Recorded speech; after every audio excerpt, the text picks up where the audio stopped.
अब touch screen नहीं चल रहा, हाँ चल रहा है, देखिए।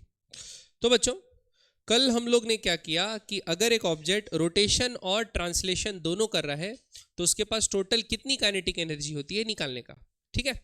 और काइनेटिक एनर्जी इन ट्रांसलेशन को कैसे निकालते हैं, सेंटर ऑफ मास की वेलोसिटी निकाल के, और ट्रांसलेशन काइनेटिक एनर्जी रोटेशन की कैसे निकालते हैं, सेंटर ऑफ मास के अबाउट जो रोटेट हो रहा है उसके हिसाब से। या हम लोग टोटल एक साथ दोनों का सम भी निकाल सकते हैं अगर हम इंस्टेंटेनियस एक्सिस ऑफ रोटेशन के हिसाब से काइनेटिक एनर्जी निकाल ले, प्योर रोटेशन कंसिडर करके। अब बच्चों आज हम पढ़ने वाले हैं रोटेशनल वर्क एंड पावर, और उससे आगे भी और भी चीज़ पढ़ेंगे, कंजर्वेशन ऑफ मैकेनिकल एनर्जी वगैरह सब। तो बच्चों हम लोग नॉर्मल जो मैकेनिक्स में वर्क एनर्जी पावर पढ़ते थे बच्चों, तो हम लोग वर्क एनर्जी थ्योरम पढ़ते थे। वर्क एनर्जी थ्योरम के बाद कंजर्वेशन ऑफ मैकेनिकल एनर्जी पढ़ते थे।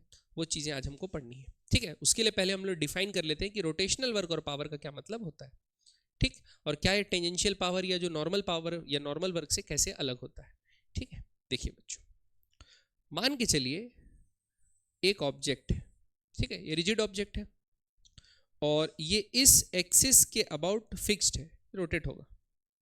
इस एक्सिस के अबाउट क्या होगा, फिक्स्ड होगा, रोटेट होगा। अब इसके पास एक पॉइंट ले लिया O, और यहां पर बच्चों R डिस्टेंस दूर सपोज इस पे एक F फोर्स लग रहा है जो कि R से कितना एंगल बना रहा है, थीटा। क्लियर बात, R से कितना एंगल बना रहा है बच्चों, थीटा। ये फोर्स सेंटर ऑफ मास का एक्सेलरेशन भी प्रोड्यूस करेगा, प्लस ये जो फोर्स है वो क्या करेगा, इस O के अबाउट जो पॉइंट हिंज गया उसके अबाउट ऑब्जेक्ट को रोटेट भी करेगा, क्योंकि ये प्योर रोटेशन मान रहा हूं अभी मैं, इस एक्सिस के अबाउट क्या करेगा, प्योर रोटेट। तो बच्चों ये फोर्स के दो कंपोनेंट कर लेते हैं अपन, एक आएगा कितना, F cos थीटा, और एक क्या आएगा बच्चों, F sin थीटा। बच्चों ये F cos थीटा जो है ये तो O और जो पॉइंट पे फोर्स लग रहा है उसके बीच की डिस्टेंस बढ़ाएगा, लेकिन एक रिजिड बॉडी में क्या R चेंज होता है, चेंज होता नहीं है। तो सपोज अगर ये डिस्प्लेस भी कर लिया हल्का सा, सपोज हल्का सा ये पॉइंट ऐसे डिस्प्लेस कर लिया, मैं बोल रहा हूं कितना डिस्प्लेस किया, D theta angle, D theta angle ये रोटेट हो गया भाई, ये पॉइंट यहां से कहां पहुंच गया, यहां। तो कितना डिस्टेंस ट्रेवल करेगा, ये परपेंडिकुलर डिस्टेंस ट्रेवल करेगा बच्चों आर डी थीटा। कितना ट्रेवल करेगा, आर डी थीटा। बात समझ में आएगी नहीं। तो एफ कॉस थीटा मतलब अलोंग द रेडियल डायरेक्शन ये फोर्स ने कोई वर्क किया, वर्क तो तब होता है जब क्या हो, डिस्प्लेसमेंट। तो इस पॉइंट का ये डिस्प्लेसमेंट, ये रेडियल डिस्प्लेसमेंट कोई चेंज हुआ, अभी भी ओ से आर डिस्टेंस दूर था और अभी भी कितना है, ओ से आर डिस्टेंस दूर है। तो बच्चों work done bye radial force, कौन सी रेडियल फोर्स थी, एफ कॉस थीटा, ये क्या हो गया, जीरो। समझ में आया कि नहीं है। और work done bye tangential force जो होगी which is F sine theta, वो क्या होगा, force into displacement in the direction of force, displacement in the direction of force. तो डिस्प्लेसमेंट कितना है, आर डी थीटा। तो ये छोटा सा वर्क डन आएगा कि नहीं आएगा, डी थीटा घुमाने में, पक्का। बच्चों F cross R, F R sine theta होता है, तो बेसिकली ये छोटा सा वर्क डन क्या आ गया, टाउ इनटू डी थीटा। आ रही बात समझ में। तो जैसे लीनियर वर्क क्या होता है, फोर्स इनटू छोटा सा डिस्प्लेसमेंट, डी डब्ल्यू बराबर एफ डी एक्स, वैसे ही अगर रोटेशन हो रहा है बच्चों तो किसी फोर्स के कारण रोटेशनल वर्क हम कैसे निकालते हैं भाई, एक्सिस ऑफ रोटेशन से दूरी देख लेते हैं और वो कितना एंगल टर्न कर रहे हैं, हल्का सा डी थीटा एंगल क्या करते हैं, टर्न कराते हैं, और टॉर्क उसी जिस पॉइंट के अबाउट ये रोटेट हो रहा है उस पॉइंट के अबाउट टॉर्क लगा देते हैं। तो टॉर्क इनटू डी थीटा, ये क्या होगा बच्चों, वर्क। तो इसको क्या कर लेंगे अब, इंटीग्रेट, तो क्या जाएगा, टोटल वर्क डन। तो रोटेशनल वर्क कितना आएगा बच्चों, टाउ, टाउ का वैल्यू क्या था, F R sine theta D theta. तो इसको क्या कहेगा, टाउ डी थीटा को थीटा 1 से लेके थीटा 2 तक इंटीग्रेट कर लेंगे, जहां से जहां तक जा रहा है। समझ में आएगी नहीं है बच्चों बात, पक्का। तो क्या जाएगा आपका, वर्क डन। क्लियर। अच्छा, क्या मैं डी डब्ल्यू को बराबर बाय डी थीटा को टाउ लिख सकता हूं, वर्क डन पर एंगुलर डिस्प्लेसमेंट, क्योंकि डी डब्ल्यू बराबर क्या था, टाउ डी थीटा आया था, ठीक है। तो बच्चों क्या करता हूं, ये छोटा सा वर्क डन को अच्छा ऐसे ही करता हूं, अभी टाउ डी थीटा ही लिखा हूं। सपोज मैं डी टी से डिवाइड कर दिया, इधर भी डी टी से डिवाइड कर दिया, तो ये D W by D T क्या होगा, इंस्टेंटेनियस पावर, इंस्टेंटेनियस पावर जो डिलीवर हो रहा है, पी इंस्टेंटेनियस। तो उस टी टाइम में जो छोटा सा वर्क डन हो रहा है टॉर्क के कारण divided by that time interval, ये छोटा सा पावर कितना होगा बच्चों, tau into omega, D by D क्या आता है ओमेगा, और ये ओमेगा कैसी है, एंगुलर वेलोसिटी, कैसी एंगुलर वेलोसिटी, लीनियर। तो जैसे इंस्टेंटेनियस पावर क्या था, एफ इंटू वी होता था, इंस्टेंटेनियस पावर क्या होता था, एफ इंटू वी। वैसे ही हम लोग इंस्टेंटेनियस पावर इसमें रोटेशनल वर्क में कैसे निकालते हैं, टाउ इंटू ओमेगा। जो फोर्स का एनालॉगस क्या होता है, टॉर्क, और वी का एनालॉगस क्या होता है, ओमेगा, तो टाउ इंटू ओमेगा आ गया। आ रही बात समझ में? तो ये है बच्चों इंस्टेंटेनियस पावर। और अगर आपको एवरेज पावर निकालना है तो क्या करना पड़ेगा, टोटल पावर जितना हुआ, तो उसके लिए फिर इंटीग्रेशन करके total work done tau D theta से निकालोगे, इंटीग्रेट करके, और फिर जब टोटल वर्क डन आ जाएगा उसको फिर टाइम इंटरवल से क्या कर दोगे, डिवाइड, तो 0 से t तक जो भी हुआ, तब आपका क्या आएगा, एवरेज पावर। जैसे उसमें करते थे F into net displacement in the direction of force, force constant है तो नॉर्मल कर देते थे, और फोर्स अगर वेरिएबल है तो एज अ फंक्शन सब्स्टिट्यूट करके इंटीग्रेशन कर देते थे। ये बात समझ में आई कि नहीं बच्चों, क्लियर है? यूनिट क्या होगा, सेम, वर्क का जूल, पावर का वॉट, जूल पर सेकेंड। समझ में आया कि नहीं है? चलिए बच्चों एक छोटा सा सवाल बना के देखते हैं। देखिए, a disc of mass m and radius r is placed on a smooth horizontal surface. The horizontal force F acting at the topmost point of the disk, find the work done by F in rotating and translating the disk. If the center of mass moves a distance x and the body rotates through an angle theta. आ रही बात समझ में? तो centre of मास कितना चले जाएगा बच्चों, x distance आगे चले गया, और ये जब आगे गया तो ये जो डिस्क का जो पॉइंट था वो भी कितना रोटेट हो गया बच्चों, यानी थीटा आपका रोटेट भी हो गया। ठीक है, आ रही बात समझ में?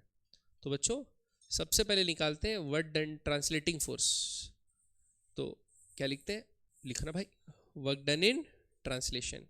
तो ये क्या होगा बच्चों, force into displacement in the direction of force, तो क्या होगा, एफ एक्स।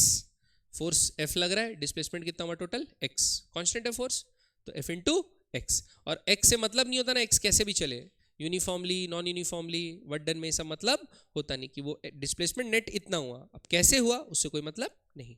तो वर्क डन कितना हुआ बच्चों, x। अब वर्क डन इन रोटेशन कितना होगा, कि ऑब्जेक्ट रोटेट भी हुआ।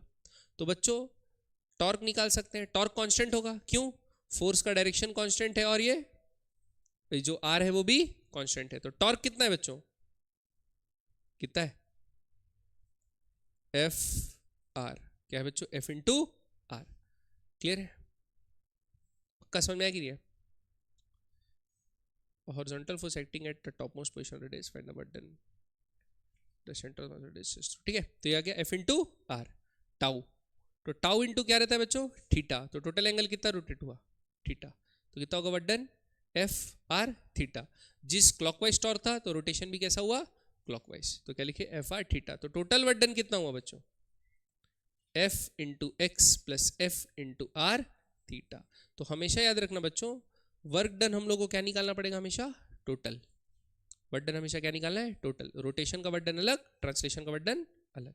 क्लियर बात, दो वर्क डन हो रहा होगा क्योंकि ऑब्जेक्ट रोटेट प्लस ट्रांसलेट कर रहा है। ठीक, अगर सपोज ये वाला पी पॉइंट ले लेते, ये होता है इंस्टेंटेनियस एक्सिस ऑफ रोटेशन, तो फिर दोनों निकालने की जरूरत नहीं है, सिर्फ एक निकालोगे तो टोटल आ जाएगा, सिर्फ एक निकालोगे तो टोटल आ जाएगा। वो कैसे, देखो ये एफ फोर्स लग रहा है और यहां से यहां डिस्टेंस कितना है, 2r। ठीक, तो आपको पता है कि सेंटर के हिसाब से, ये सेंटर के हिसाब से अगर थीटा एंगल टर्न हो रहा है तो, अच्छा छोड़ो अभी बाद में बताऊंगा, इसको लगा के बताऊंगा, कंजर्वेशन एनर्जी से बताऊंगा, अभी नहीं बताता और कंफ्यूज हो जाओगे इसी क्वेश्चन। ये समझ में आया कि नहीं आया? ठीक है, नेक्स्ट अगला ये बनाते हैं। देखो बच्चों, कैलकुलेट द टॉर्क डेवलप्ड, तो हमको टॉर्क निकालना है। एयरप्लेन इंजन उस आउटपुट दिया है, आउटपुट क्या होता है बच्चों, पावर। आउटपुट क्या होता है, पावर, 2000 हॉर्स पावर। बताओ एक हॉर्स पावर कितना है, वॉट्स होता है 746, तो ये आ जाएगा 746 वॉट। और एंगुलर वेलोसिटी जो ओमेगा है बच्चों क्या दिया है, 2400 रेवोल्यूशन पर मिनट। क्या ये ऐसा यूनिट है, नहीं, तो 2000 रेवोल्यूशन एक मिनट में हो रहा है, तो एक सेकंड में कितना रेडियंस कवर कर रहा होगा ये निकला है। तो एक रेवोल्यूशन में कितना होता है, 2 पाई रेडियंस, तो 2400 इंटू 2 पाई डिवाइडेड बाय 60, ये आ गया ओमेगा इन रेडियन पर सेकेंड।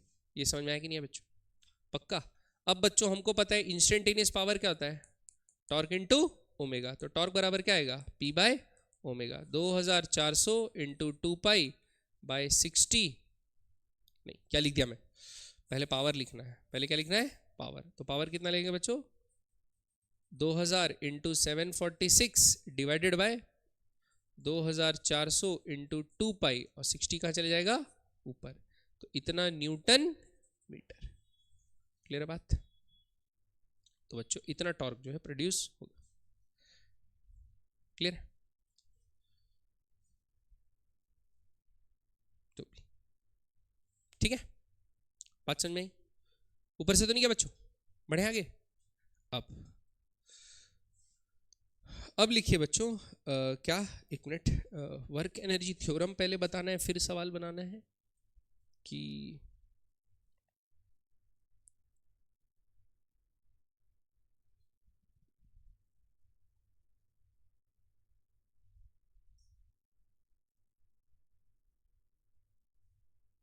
वर्क एनर्जी थ्योरम बताना है उसके बाद बताना है, ठीक है। चलिए यहां तक समझ में आया बच्चों, पक्का। चलिए अगला टॉपिक लिखिए, अगला टॉपिक वर्क एनर्जी थ्योरम। क्या लिखिए बच्चों, वर्क एनर्जी थ्योरम। ठीक बच्चों, तो work energy theorem rotation motion के लिए कैसे लगाएंगे। देखो पहले तो बता देता हूं वर्क एनर्जी थ्योरम होता क्या था। Work done by conservative force, work done by non conservative force, work done by external force, work done by conservative force, work done by non conservative force, work done by external force. Total work done बराबर change in kinetic energy. Clear बात, ठीक। अब suppose ये तो हो गया conservative non conservative, ये हो गया, ठीक। अब ये सारे जो वर्क डन होते हैं बच्चों, ये हर वर्क डन में दो पहलू होंगे, ठीक। हो सकता है जैसे सपोज एक कंजर्वेटिव फोर्स लग रहा है mg, वो mg क्या कर सकता है, ऑब्जेक्ट को टॉर्क भी प्रोड्यूस कर सकता है। भाई लग रहा है सेंटर पे, लेकिन सेंटर ऑफ मास के अबाउट नहीं निकाल रहे, सपोज किसी दूसरे पॉइंट के हिंज के अबाउट या किसी के अबाउट निकाल रहे, तो हो सकता है ना भाई कि mg भी क्या प्रोड्यूस कर दे, टॉर्क प्रोड्यूस कर दे। तो भाई एक वर्क डन बाय mg भी आएगा, वर्क डन बाय mg भी आएगा, तो उसके रोटेशनल कंपोनेंट भी होगा और ट्रांजिशनल कंपोनेंट भी होगा।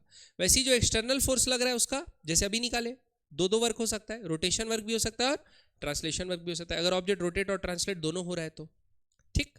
हम बात कर रहे हैं फॉर ओनली रोटेशन। किसकी बात कर रहे हैं बच्चों, ओनली रोटेशन। तो हम लोग क्या करेंगे, work done by C plus work done by non conservative force पर work done by external force बराबर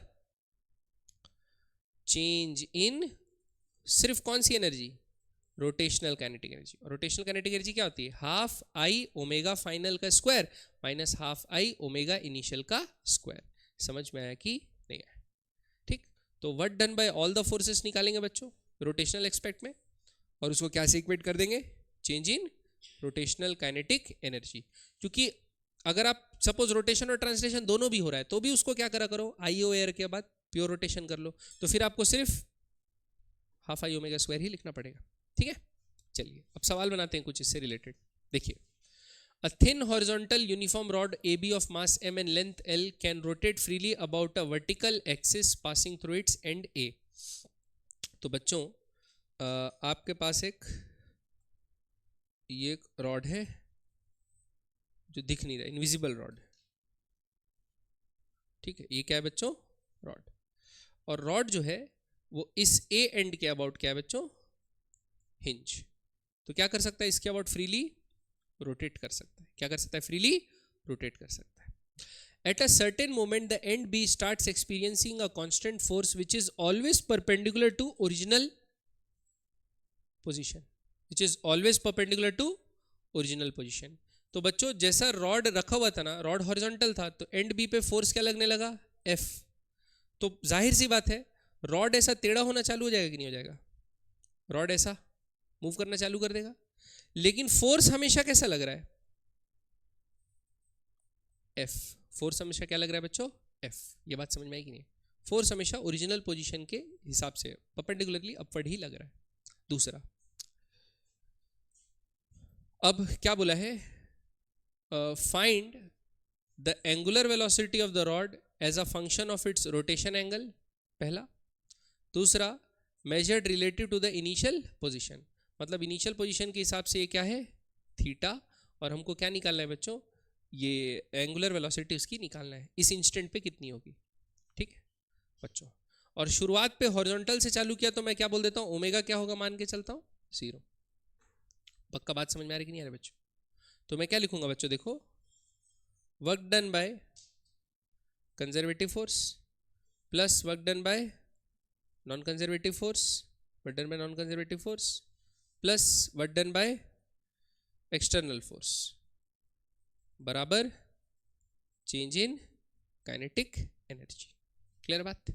अब आपको एक चीज याद होगा बच्चों, जो work done by conservative force होता था वो होता था change in potential, minus change in potential energy. Work done by conservative force क्या होता था, minus change in potential energy. तो इसको हटा के मैं यहां पर क्या जोड़ देता हूं, change in potential energy, for ease of use. बात समझ कि नहीं? अब देखो, नॉन कंजर्वेटिव फोर्स यहां पर कोई है नहीं है, 0 हो गया, और कंजर्वेटिव फोर्स की जगह तो मैं चेंज इन पोटेंशियल एनर्जी लिख दिया हूं, मैकेनिकल एनर्जी कंजर्वेशन के काम आएगा। और work done by external force है तो उसके कारण तो वर्क डन होगा। अब देखिए निकालने का कोशिश करो कि इस एक्सटर्नल फोर्स ने कितना वर्क डन किया है बच्चों। ठीक, इस एक्सटर्नल फोर्स ने कितना वर्क डन किया है। तो बच्चों ये एक्सटर्नल फोर्स इस पॉइंट के बाद टॉर्क प्रोड्यूस कर रहा है कि नहीं कर रहा है? कर रहा है। तो मैं क्या बोल सकता हूं, देखो, टॉर्क इंटू डी थीटा बराबर डी डब्ल्यू, बोल सकता हूं कि नहीं बोल सकता? और ये इसका क्या करना पड़ेगा, इंटीग्रेशन। तो किसी भी इंस्टेंट पे बच्चों फोर्स क्या लग रहा है, ये थीटा एंगल है, तो क्या लिखते हैं बच्चों, ये line of action of force है, तो किसी भी जब ये थीटा पोजीशन पे पहुंचेगा तो ये परपेंडिकुलर डिस्टेंस ये हो जाएगी। रॉड का लेंथ मान के चलो एल दिया हुआ है, तो बेस कितना होगा, एल कॉस थीटा। तो इंटीग्रेशन करूंगा बच्चों, F L cos theta D theta, ये आएगा work done, F L cos theta D theta, tau into D theta. अब इसको इंटीग्रेट करूंगा तो बच्चों एफ एल तो एफ एल होता है, कॉस थीटा का इंटीग्रेशन साइन थीटा, फिर 0 से लेके थीटा तक करूंगा तो साइन थीटा थीटा आएगा, और साइन 0 लिखूंगा 0, तो क्या आएगा खाली work done, F L sine theta. आ रही बात समझ में? तो बच्चों ये इसके अबाउट क्या कर रहा है, प्योर रोटेशन। इसके अबाउट क्या कर रहा है, प्योर रोटेशन। तो ट्रांसलेशन वाला कुछ चीज लिखने का जरूरत है नहीं, कोई चीज लिखने का जरूरत नहीं। बात समझ में आएगी नहीं? पक्का? तो ये हो गया क्या, F L sine theta. Clear है? तो यहां पर वर्क डन की जगह मैं क्या लिख लेता हूं बच्चों, एफ एल साइन थीटा बराबर काइनेटिक एनर्जी में चेंज। तो फाइनल काइनेटिक एनर्जी क्या होगी, देखो इनिशियली रेस्ट से चालू किया है, इस स्थिति में मैं बोलता हूं कि इसका कोई एंगुलर वेलोसिटी क्या है, ओमेगा है। तो मैं क्या लिख सकता हूं बच्चों, हाफ आई ओमेगा स्क्वायर। बच्चों मैं इस एक्सिस के अबाउट लिखा हूं तो प्योर रोटेशन हो रहा है, ट्रांसलेशन वाली लिखने की जरूरत है नहीं, क्योंकि इसके अबाउट जब मोमेंट ऑफ इनर्शिया लिखा लूंगा तो सेंटर मास के अबाउट ट्रांसलेशन रोटेशन और सेंटर मास का वेलोसिटी ट्रांसलेशन, वो दोनों ऐड होकर ही आ जाता है। तो मेरे को दो दो अलग अलग चीज निकालने की जरूरत नहीं है। और इनिशियल काइनेटिक एनर्जी क्या थी, 0, एज्यूमिंग की रेस्ट से चालू हुआ है, रॉड ऊपर चलना कैसे चालू हुआ, रेस्ट से चालू हुआ, प्लस चेंज इन क्या निकालना पड़ेगा बच्चों, पोटेंशियल एनर्जी। तो रॉड का सेंटर कहां था, यहां था बच्चों। रॉड का सेंटर कहां पहुंच गया, यहां पहुंच गया बच्चों। यहां से कितने डिस्टेंस दूर है, L/2। सेंटर कितना दूर है बच्चों, L/2। तो ग्रेविटी के अगेंस्ट कितना ऊपर चला, L/2 साइन थीटा, L/2 पक्का, L/2 साइन थीटा चढ़ा है। तो क्या लिखते हैं, M G L/2 sine theta. ये समझ में आया कि नहीं आया, पक्का? तो ये हो गया बच्चों, ये इसको इधर ले आओ तो क्या आ जाएगा, F L sine theta minus M G L/2 sine theta, और हाफ है ऊपर आ जाएगा तो ये 2 हो जाएगा, और ये 2 नीचे से बच्चों कट जाएगा, और होल डिवाइडेड बाय क्या कर देंगे, moment of inertia. Moment of inertia rod H के अबाउट क्या था, ml²/3। तो क्या लिखेंगे, ml²/3। तो 3 कहाँ चले जाएगा बच्चों, ऊपर। ये किसकी वैल्यू आ गई, ओमेगा स्क्वायर। स्क्वायर हटेंगे तो ये सब क्या में चले जाएंगे, अंडर रूट। तो आंसर क्या होगा 3 ब्रैकेट के अंदर साइन थीटा कॉमन ले सकते हो, एल भी कॉमन से ले सकते हो, 2f minus M G by L square, एक एल से एक एल कट जाएगा, ये एल काट देंगे, एल एल, ठीक है, पक्का समझ में आएगी नहीं है बच्चों कैसे लगा रहे वर्क एनर्जी थ्योरम, ठीक। ये अपन पहले ही पढ़ चुके हैं इसलिए मैं डायरेक्ट लिख दे रहा हूँ, इसको अलग से पढ़ाना था, लेकिन समझ गए ना, कंजर्वेटिव फोर्स के कारण क्या लिख सकते हो, minus of change in potential energy, तो वो उस तरफ जाके क्या हो जाएगा प्लस, ओके बढ़े आगे, क्लियर है। नेक्स्ट, हाँ बच्चों एक चीज इसमें ध्यान देना, क्या चीज, एक चीज में ध्यान देना, अगर आप इसको ऐसे बनाना चाहोगे कि मैं रोटेशन प्लस ट्रांसलेशन लिखूं, दोनों वर्डन लिखूं, तो भाई ये एफ सेंटर के अबाउट कितना टॉर्क प्रोड्यूस कर रहा है वो लिखना पड़ेगा, है ना, तो टॉर्क प्रोड्यूस करने के कारण ये कितना फिर रोटेट हुआ है वो लिखना पड़ेगा, तो वहां से टाउ डी थीटा करके वो एक चीज निकालोगे, पहला फोर्स इंटू कितना टॉर्क लगा और उस टॉर्क के कारण कितना इसका रोटेशन हुआ, ये लिखना पड़ेगा।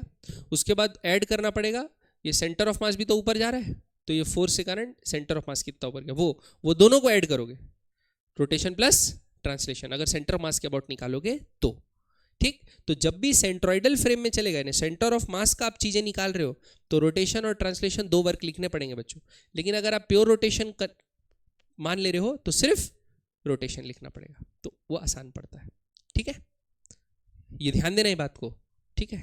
नेक्स्ट, अगला बच्चों, a uniform rod of mass m and length l is pivoted smoothly at O, a horizontal force acting at the bottom end, find the angular velocity of the rod as the function of angle of rotation theta, what is the maximum angular displacement of the rod, ठीक है, पक्का। Uniform rod of mass m and length L is pivoted smoothly at a horizontal force acts on the bottom R, ठीक है, बात समझ में आएगी नहीं, चलिए देखते हैं बच्चों।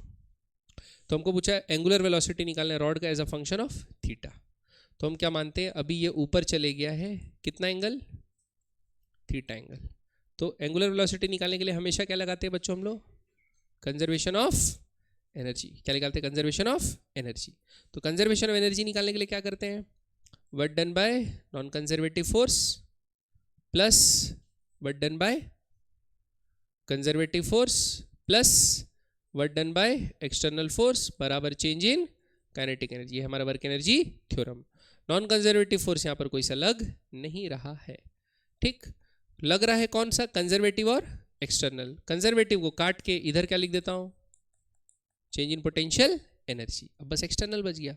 अच्छा बच्चों, हिंज में भी दो रिएक्शन लगते हैं, लेकिन क्योंकि हम टॉर्क इसी पॉइंट के अबाउट निकालने जाएंगे, हम टॉर्क क्या निकालेंगे बच्चों, इसी पॉइंट के अबाउट, तो हम क्या कर लेंगे, समझ गए ना, वो दोनों पॉइंट के, वो दोनों रिएक्शन के कारण टॉर्क क्या होगा, जीरो, तो जब टॉर्क ही जीरो होगा तो कोई work done due to rotation होने वाला नहीं है, बात समझ में आएगी नहीं, तो प्योर रोटेशन होने से थोड़ा सा सिंपल हो जाता है प्रॉब्लम, ठीक।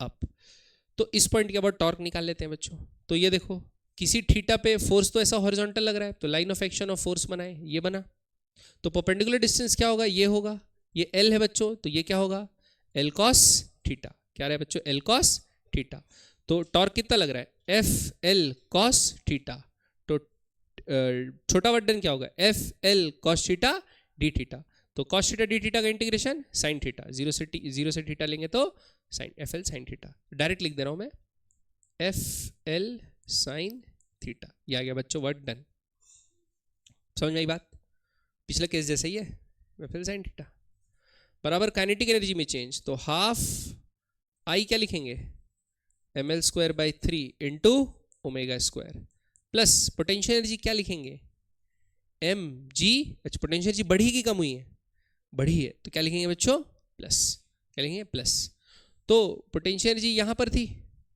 कहाँ थी, यहाँ पर भी, रॉड का सेंटर अब कहाँ पहुँच गया, यहाँ पहुँच गया भाई सेंटर, क्लियर बात। तो बच्चों ये तो मैं आप लोग को लिखाना सिखाया ही था ना,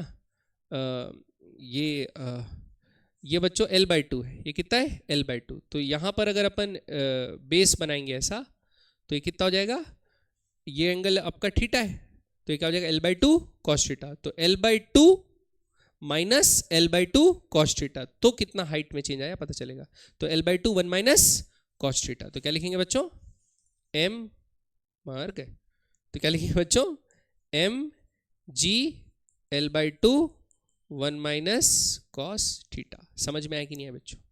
अब निकाल लेंगे, सब चीज को एक तरफ ले जाएंगे और ओमेगा का वैल्यू निकाल लेंगे। ये इक्वेशन कैसे लिखे समझ में आया कि नहीं है? पक्का? तो कोशिश करना खाली रोटेशन के अबाउट निकालने का कोशिश करना। हो गया? आगे बढ़े? कोई दिक्कत? माइक बंद तो नहीं हो गया? नहीं, अभी इसमें जिंदा जान। ठीक है बच्चों, तो हो गया mgl/2 1 माइनस कॉस थीटा। अब इसको से निकाल लोगे। दूसरा ये पूछा है मैक्सिमम हाइट कितना जाएगा। बच्चों मैक्सिमम हाइट जाएगा जहां ओमेगा क्या हो जाएगा वापस से 0। ओमेगा क्या हो जाएगा 0। तो ओमेगा का वैल्यू 0 डाल देंगे। ओमेगा वैल्यू क्या डालेंगे 0। तो एल सब कट जाएगा। अच्छा नहीं, यहां थीटा मैक्सिमम पूछा है। क्या पूछा बच्चों? थीटा मैक्सिमम पूछा है। तो थीटा का वैल्यू किसके लिए मैक्सिमम होगा? तो ओमेगा का वैल्यू क्या डाल दोगे 0। ओमेगा वैल्यू क्या डाल दोगे 0। तो ये वाला पूरा टर्म क्या हो गया बच्चों 0। तो यहां से क्या आएगा एल से एल कट गया, तो ये ऊपर चले जाएगा। तो क्या आएगा एफ बाय एम जी बराबर 1 minus cos theta by sine theta. यहां से आप थीटा निकाल लो। आ रही बात समझ में? यहाँ से आप साइन थीटा जो भी है थीटा निकालोगे। साइन को कॉस के टर्म्स में लिखोगे √1 माइनस कॉस स्क्वायर थीटा, फिर क्वाड्रेटिक इक्वेशन बनेगा, फिर उसको लेंदी करके अपन सॉल्व करेंगे। ओके, समझ में आया कि नहीं है बच्चों? भाई जहां ओमेगा 0 हो गया वहां पर क्या होगा? तो क्वाड्रेटिक इक्वेशन ही बनना है। क्यों? इनिशियली भी ओमेगा क्या था 0, तो एक बार तो थीटा बराबर क्या आएगा 0 ही आएगा। देखो थीटा बाय 0 रखने से सेटिस्फाई भी होगा। ठीक है, थीटा बाय 0 रखने से सेटिस्फाई होगा। एक थीटा 0 कब आएगा? जब ऊपर चढ़ के आ जाएगा। तो एफ बाई एम जी जहां भी ऐसा आएगा। क्लियर? नेक्स्ट। अब बच्चों अगला सवाल। क्या सवाल? अगला, the top in the figure has a moment of inertia equal to इतना। ये इसका आई दे दिया है, ये इस एक्सिस के about I, and initially at rest, यानी इनिशियल एंगुलर वेलोसिटी क्या है बच्चों 0. It is free to rotate about a stationary axis A dash. A string wrapped around the peg along the axis of the top is pulled in such a manner as to maintain a constant tension of 10 Newton. मतलब ये string में जो tension कितना रहेगा बच्चों 10 Newton. If the string does not slip while the unwound from the peg, what is the angular speed of the top after 80 centimeter of the क्या string is. तो बच्चों फोर्स लग रहा है 10 न्यूटन और स्ट्रिंग की लंबाई कितनी खींच दी आप 80 सेंटीमीटर। तो बच्चों आपने वर्क कितना किया बताओ? Force into displacement, force into string का इतना वर्क किया आपने। तो वर्क कितना होगा बच्चों 100 इंटू 8/100। 8 सेंटीमीटर ना, तो 8 बाय नहीं क्या लिख रहा हूं मां कसम बे 10 इंटू 80/100 तो कितना आएगा 8 न्यूटन मीटर। वर्क डन कितना हो बच्चों 8 joule 8 newton metre. Work done by external force, तो work done by external force बराबर change in kinetic energy. Potential energy में तो कोई चेंज आ रहा नहीं है, तो क्या होगा हाफ आई। टॉप का आई कितना दिया है 4 इंटू 10 का पावर -4 इंटू ओमेगा का स्क्वायर, तो कितना 2 2 2 4 तो क्या आएगा 4/10 का पावर -4, ये आएगा बच्चों ओमेगा स्क्वायर। तो ओमेगा का वैल्यू क्या आएगा 2 इंटू 100, तो कितना आएगा बच्चों 200 रेडियन पर सेकेंड।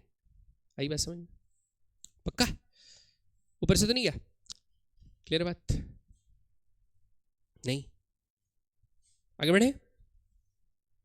नेक्स्ट अगला क्या बच्चों कंजर्वेशन ऑफ मैकेनिकल एनर्जी। तो ये पिछले में ही बता दिया था मैं आपको। कंजर्वेशन मैकेनिकल एनर्जी में क्या करना है देखो, क्या होता है work done by conservative force, work done by non conservative force, work done by external force बराबर क्या होता है चेंज इन काइनेटिक एनर्जी।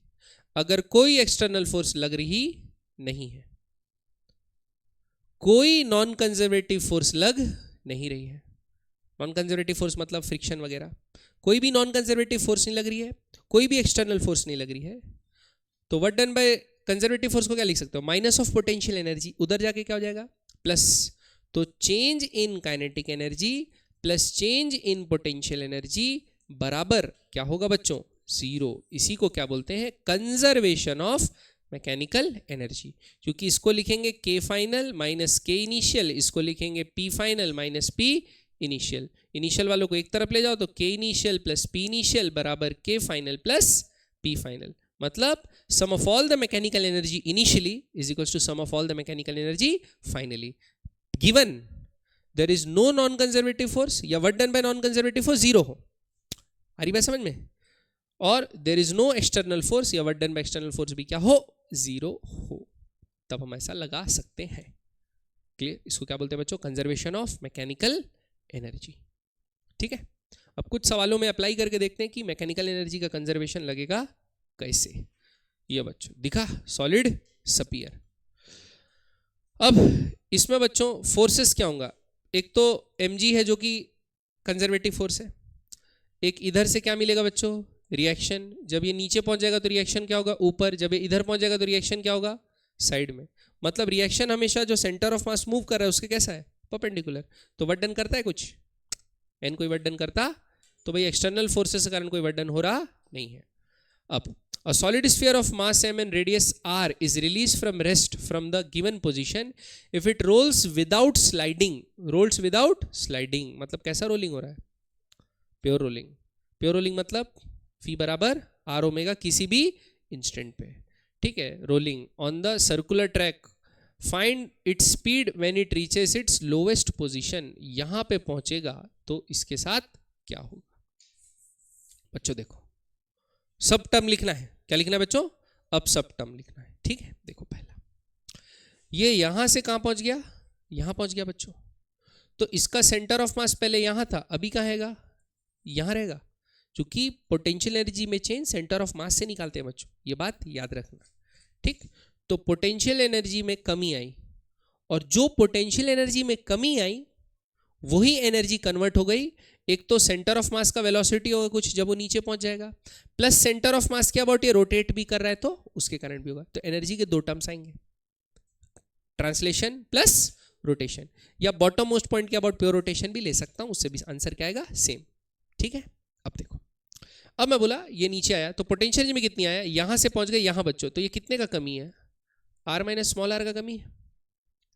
यहां से यहां कितना था, आर नहीं, आर माइनस 2 नहीं सेंटर का लेना है, तो ये आर हुआ, तो ये टोटल कितना है आर, उसमें से क्या माने सर दिया आर, तो हाइट कितनी हो गई अभी जहां से रिलीज किए, आर माइनस आर।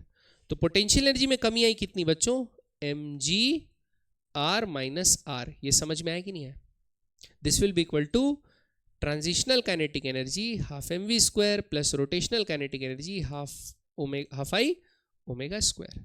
ठीक है, तो यहां आएगा बच्चों M G R minus R बराबर half M we square plus half centre of mass के अबाउट सॉलिड स्फीयर का क्या होता है बच्चों, 2/5 एम आर स्क्वायर, तो 2/5 M R square. Omega square को क्या लिखे, V square by are square, क्यों, वी बराबर R omega, given pure rotation है, तो इस इंस्टेंट पे जो भी इसके सेंटर ऑफ मास का वेलोसिटी होगा और ओमेगा होगा, बॉटम मोस्ट पॉइंट तो रेस्ट पे, तो वी बराबर क्या होगा, आर ओमेगा।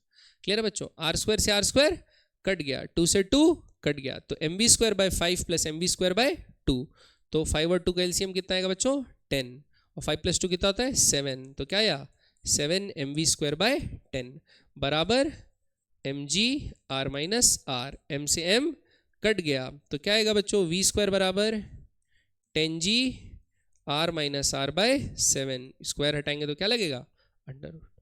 अगर ओमेगा पूछता तो फिर इसका सब्स्टिट्यूशन कर देते हैं।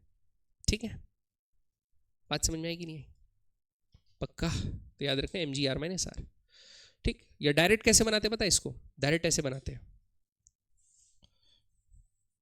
M G R minus R का कितना हिस्सा ट्रांसलेशन को मिलेगा, 2/5 रेशियो, तो ज्यादा वाला पार्ट किसको मिलता है, तो 5/7 किसको मिलेगा, ट्रांसलेशन को। टोटल एनर्जी इतनी थी जो कम हुई, टोटल एनर्जी का 5/7 पार्ट मिलेगा ट्रांसलेशन को, इससे भी आंसर वही आएगा, 5 2 ज़ा 10, 10 r minus r g by 7 का अंडर रूट, डायरेक्ट आ गया। नहीं समझ में आया, पक्का, कल बताया था ना, याद रखना। ठीक है, तो बहुत सारे तरीके हैं बच्चों, और ये शॉर्टकट पता रहने से कि कितना पार्ट रोटेट, प्योर रोलिंग में ही, अब ऐसा नहीं कि भाई स्लाइड हो रहा है तो लिख लिए, स्लाइडिंग नहीं, प्योर रोलिंग हो रहा है तभी ऐसा लिख सकते हैं। बना लेंगे ऐसे सवाल बच्चों? तो ऐसा वाला खूब सारा सवाल देता है, यही ये ऐसा सीसॉ वाला, और फिर वो पूरा गोल चक्कर वाला रहेगा। फिर वो गोल चक्कर वाले में ऐसा भी कर देगा बीच में कि हाँ ये कंप्लीट सर्कल पार करे, उसके लिए कितने हाइट से छोड़ें। तो फिर हमको कंजर्वेशन ऑफ एनर्जी लगाते हुए रोलिंग वोलिंग सब बांटना है, और ये भी देखना है कि सेंटर ऑफ मास का जो वेलोसिटी है v mv²/r वो इनफ हो ताकि उसको प्रोवाइड कर दे, mv²/r को प्रोवाइड कर दे वो क्या, जो mg है, mg बराबर mv²/प्रोवाइड 5gr नहीं लिखते थे बच्चों सर्कल के लिए, तो वो सब भी याद रखना है। चलिए अगला बनाते हैं। देखो, a ball of radius r and mass m is rolling without slipping on a, तो रोलिंग विदाउट स्लिपिंग में अपन लगा सकते हैं अपना शॉर्टकट, लगा सकते। Rolling without slipping on a horizontal surface with velocity of it centre of mass v0, if it then rolls without slipping up a hill at a height h before momentarily coming to rest, find the height h। तो बच्चों ये rotation और क्या कर रहा है, translation.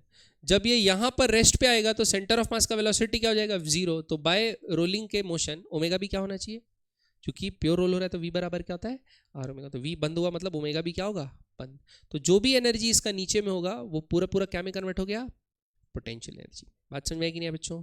तो हम क्या लिखेंगे, एम जी एच बराबर, एम जी एच लिखेंगे नहीं, बॉल का रेडियस कितना है बच्चों, आर। हाँ तो सेंटर से ही जाता है, वाह। तो क्या लिखेंगे बच्चों, एम जी एच बराबर हाफ है क्या, वो कौन है, वो कौन है, वो बॉल। क्या है बच्चों, बॉल है। अब ball of radius r and mass m, तो बॉल हवा भरा हुआ है कि सॉलिड मान लेते हैं, क्या मान लेते हैं बच्चों, सॉलिड। तो सॉलिड में कितना होता है, हाफ एम वी स्क्वायर। तो वी जीरो लेंगे सेंटर ऑफ मास का velocity, plus half into 2/5 M R square into v zero square by are square. R square क्या हो गया बच्चों, कट गया। एम क्या हो गया बच्चों, कट गया। तो क्या आया, जी एच बराबर we zero square by 2 plus 2/10, 2 से 2 काट दो, 1/5 लिख लो, 1/5 वी जीरो स्क्वायर बाय, बस इतना तो आ रहा है। तो फिर से कितना आएगा बच्चों, 7 वी जीरो स्क्वायर बाय 10 बराबर जी एच। तो एच बराबर क्या आएगा, 7 वी जीरो स्क्वायर बाय 10 जी। समझ में आया कि नहीं है बच्चों? सेम होगा, शेप सेम दिया है तो होना ही चाहिए ऐसा, पक्का। बढ़े आगे, लेकिन हमेशा याद रखना सेंटर। अगर जमीन से बोल देता ना बच्चों एच हाइट, तो एच प्लस आर लेते हैं ना, एच प्लस आर लेना पड़ता। जमीन से बोलता तो आर एच निकाल के फिर उसमें आर ऐड करते हैं अपने लास्ट में। चलिए अगला आगे बढ़े। अभी रोलर कोस्टर समझ में आ रहा है? तो यहाँ से यहाँ, यहाँ के लिए कंजर्वेशन लगाना, फिर यहाँ से यहाँ कंजर्वेशन लगाना, 2 बार, यहाँ से यहाँ फिर यहाँ से रोटेशन ट्रांसलेशन दोनों को साथ में ध्यान रखते हुए। और हर जगह अगर प्योर रोलिंग हो रहा होगा तो हर जगह वी बराबर क्या ले सकते हो, आर ओमेगा। अरे बस पॉइंट मास का निकालते थे बच्चों, एम जी एच बराबर हाफ एम वी स्क्वायर, फिर इतना हाइट और चढ़ गया, ऐसा करके निकालते थे, वैसे अपने को खेलना है। चलिए ये सवाल आप लोग बनाइए, ट्राई कीजिए, पढ़ लीजिएगा, क्वेश्चन है ना, बनाइए।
चल रहा है।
सही है, बिल्कुल सही।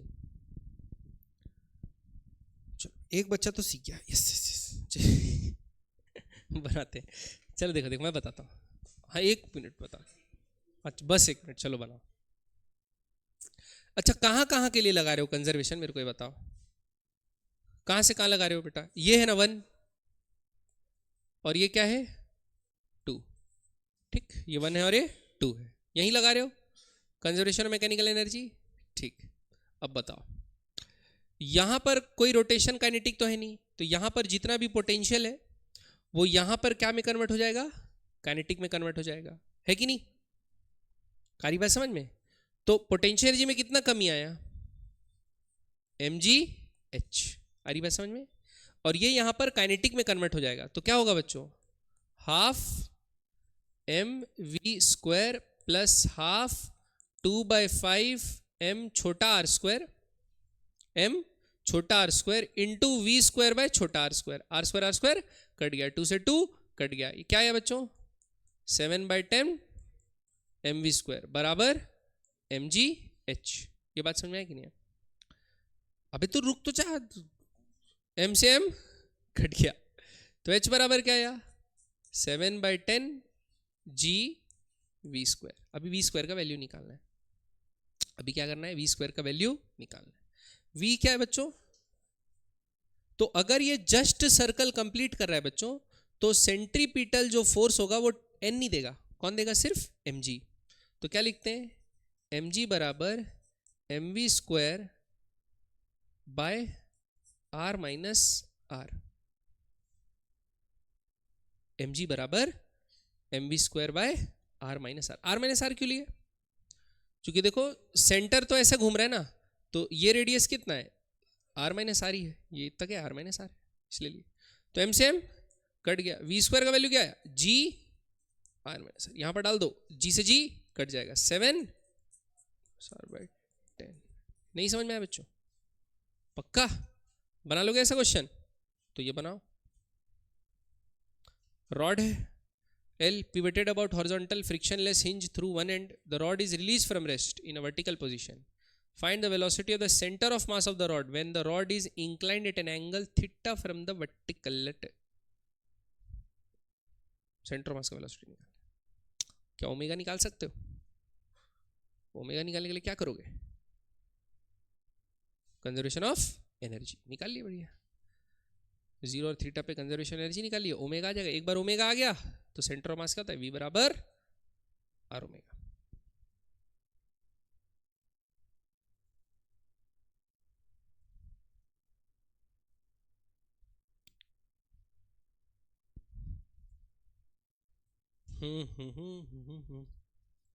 रॉड का हाइट कितना नीचे आ रहा है?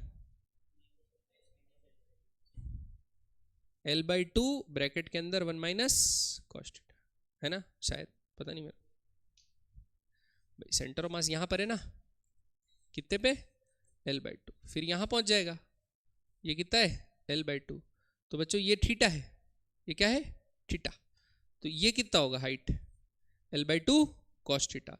तो सेंटर ऑफ मास कितना नीचे आया, इतना डिस्टेंस तो L/2 minus L/2 cos theta. ठीक, तो पोटेंशियल एनर्जी में कमी आया कि बढ़ोतरी, कमी। तो पोटेंशियल एनर्जी में कमी आया mg L/2 1 minus cos theta.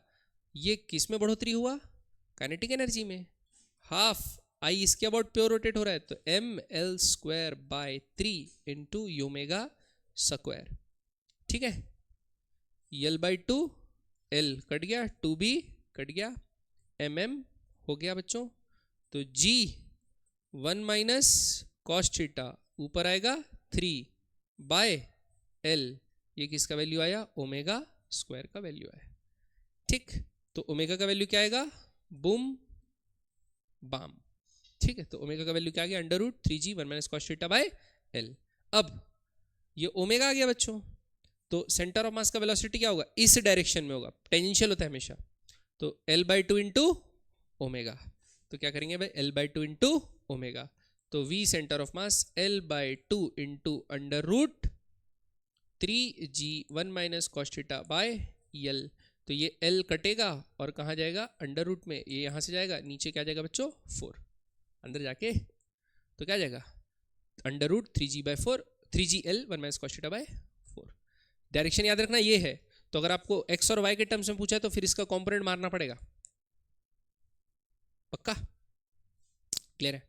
तो ये बन गया बच्चों आपका सवाल। ठीक है, बढ़े आगे, बना लो कैसा क्वेश्चन। ठीक है, बनाइए ये अगला question.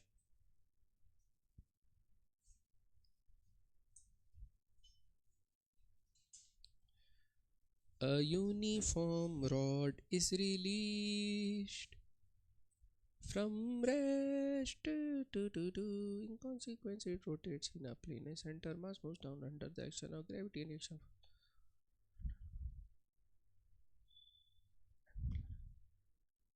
theta made by it.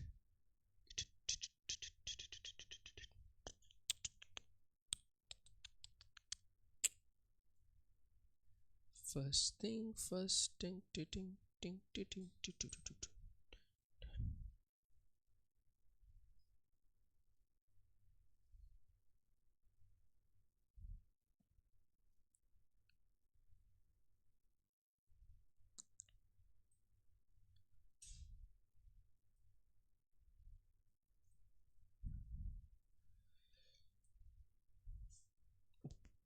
उफ, बंद करते माइक।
फर्स्ट थिंग फर्स्ट, हाँ मेरे को पता है डेफिनेटली ये पॉइंट नीचे जाएगा और ये पॉइंट इधर जाएगा डेफिनेटली, तो इसका परपेंडिकुलर ये हुआ, इसका परपेंडिकुलर ये हुआ, मतलब ये होगा इंस्टेंटेनियस एक्सिस ऑफ रोटेशन, ठीक है पक्का।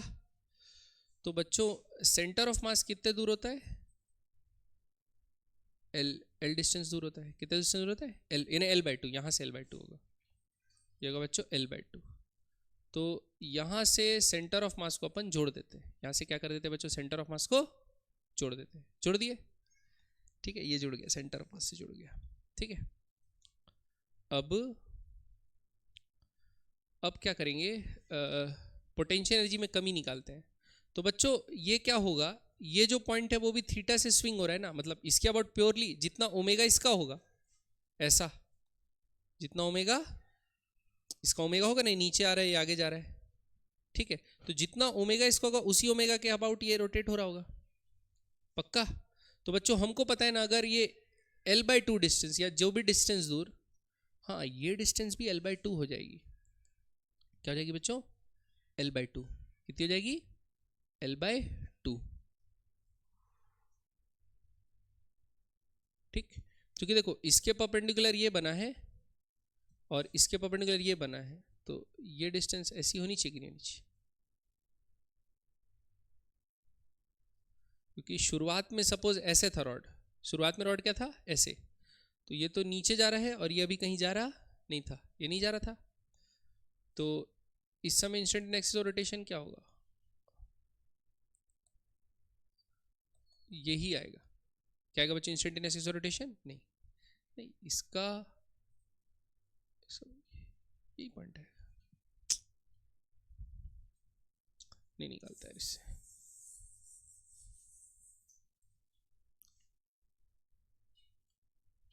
चलो बच्चों ऐसा तो देखता हूँ, चलो ये रॉड क्या आ गया, नीचे आ गया बच्चों, अच्छा ठीक ठीक ठीक ठीक, रॉड पहले कैसे था बच्चों, ऐसे था, रॉड पहले ऐसे था ना, अब ये ऐसे झुक गया, क्या झुक गया, ऐसे झुक गया।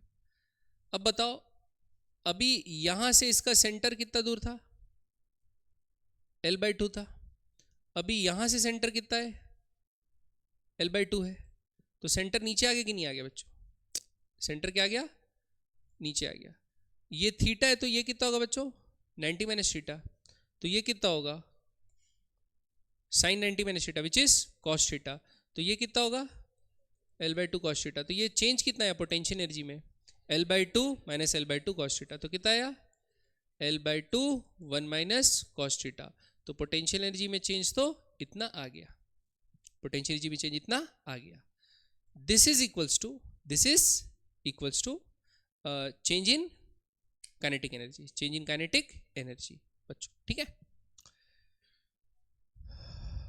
ठीक है, ये समझ में आया।